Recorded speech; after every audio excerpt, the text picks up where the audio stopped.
Yo, ayan. Good morning po sa inyong lahat mga busing, no? Yan. So, bibili lang po tayo ng tulingan dyan sa may suki natin, no? Tingin tayo doon kung meron or baka sa mga masasalubong na lang natin, okay? So, kita-kits tayo dyan sa labas mga busing para makauwi agad ako at makapagluto. Yan, good morning sa inyong lahat at kita-kits sa labas. Yan. Tara na. Let's G na. Taas na ng araw. Project mga bulaklak.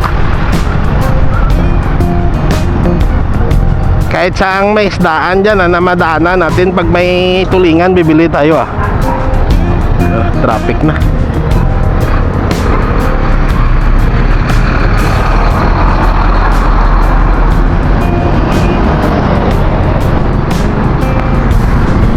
Yeah, let's see.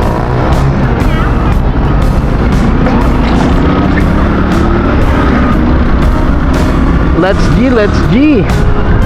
Init na. Pero ngayon lang ako nakalabas, no. Simula nung 3, no, ng gabi na yon na nag-live tayo doon sa bypass road ng ano ba yan? Lunar eclipse view na failed. Dahil pag-uwi ko noon, nilamig ako at natrangkaso, sinipon, natrangkaso. Ngayon lang ako nakalabas, no, isang linggo na.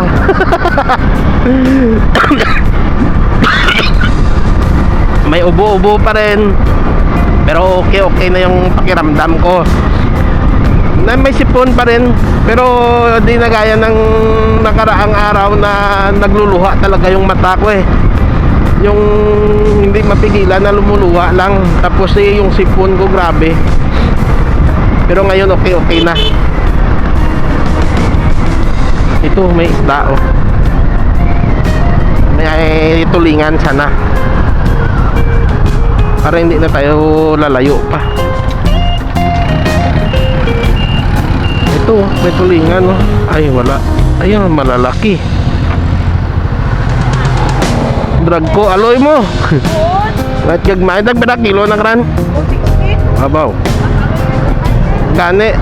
Ayan, malalaki yung tulingan niya. Kainsa, no?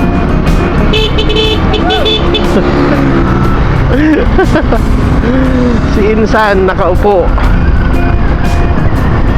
Malalaki yung tulingan niya Kaya't mahal, 260. May taba kasi ako ng baboy doon. Baboy pa rin. Yung nung nakaraan ba yung kana yon, yung pata na yon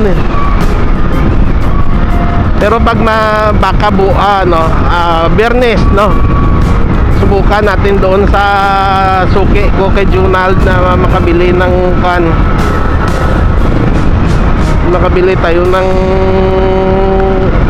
ano ba, alimasag. Na-miss na nila yung alimasag, pati ako.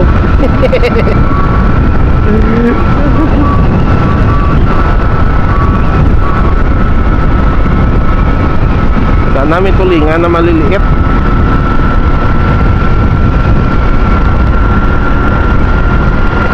Ang ganda ng tubo ng palay na naman ilaw.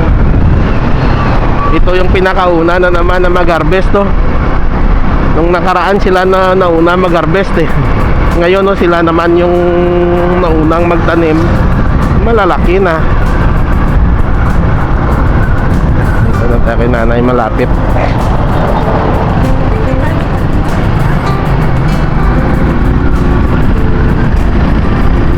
Malapit na sa kay nanay na isdaan.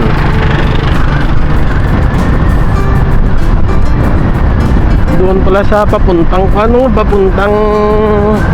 bypass road, no, may isdaan din pala doon.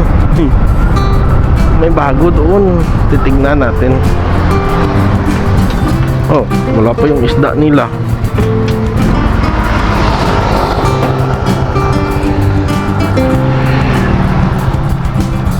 Wala pa yung isda nila, kunti pa lang. Bangus. Wala. White tulingan. Doon sa kabila.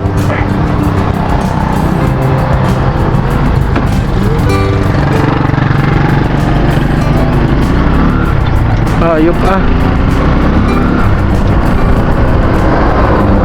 Eh kung yung malalaki 260, 130 yung kalahati. Yung kalahati lang yung bilhin nyo ng malalaki. Yung maliliit sana mas masarap kasi yung maliliit eh. Sana may isda na sila dyan oh. May bagyo kasing dumaan kaya ayun oh, nag-harvest sila pero nakahiga yung palay oh. Ayos nga daw.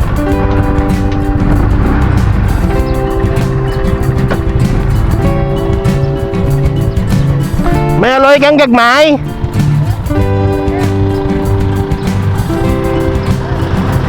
Walang aloy. Walang tulingan.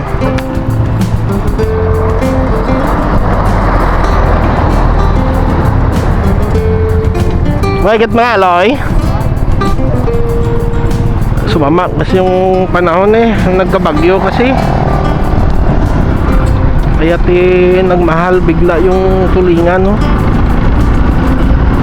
Ay nako.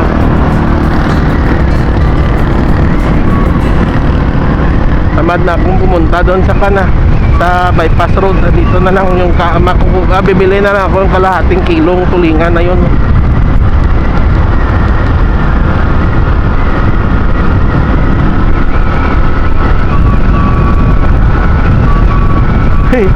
Tumutunog yung hangin dito. Wala rin na kasalubong na nag-iisda. Ngayon lang kasi gumanda yung panahon dito sa amin. Kahapon umulan pa. 2 beses pa umulan kahapon pero lumalabas na yung init. Tapos uulan kaagad. Ngayon nagtuloy-tuloy na yung init. Maganda na yung panahon no?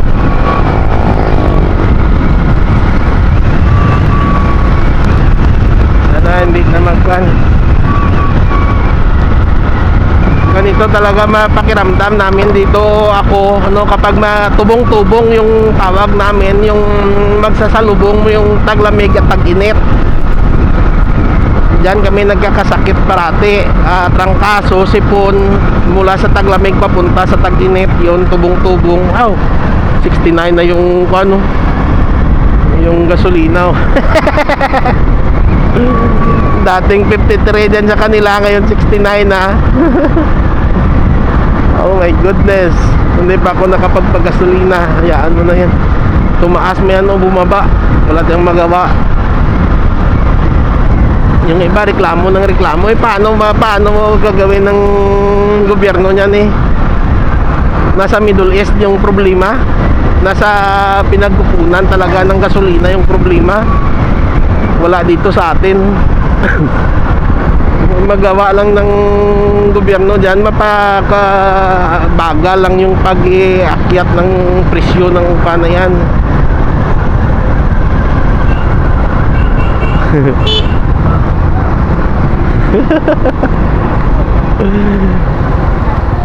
Bakal daw. Tunga lang ah. Yan, sandali lang ah. May mga tao. Ano? Kalahating kilo. Ano, bilusan lang ang kilo? Gani, tatlong piraso kalahating kilo. Ayan. At least ati-atiin ko lang.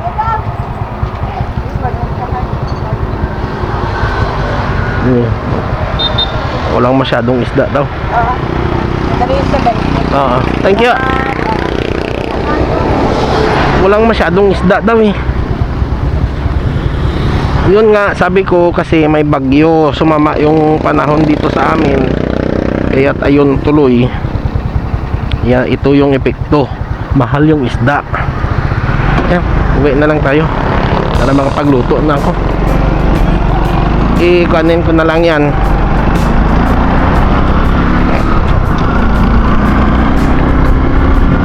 Ipaksiw muna, tapos ihimay-himayin at igawing bula-bula. O fish balls. Paksiw na may taba ng baboy. Ganyan pag budgeted yung kuha natin eh.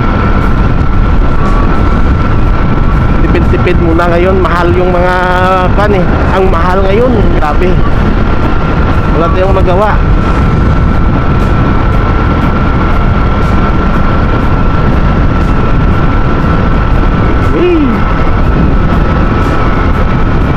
Sige, pamahalin mo pa ng todo nang walang makapagbiyahe. Pero mamahal din yung mga bilihin. Wala na tayong mabili na mura. Ay nako. Kaso wala tayong magawa dyan eh. Kuhan na yan eh. Hindi dito sa atin yung problema, kundi sa ibang bansa, no? Ayan, dali, dali, dali, bilis, bilis.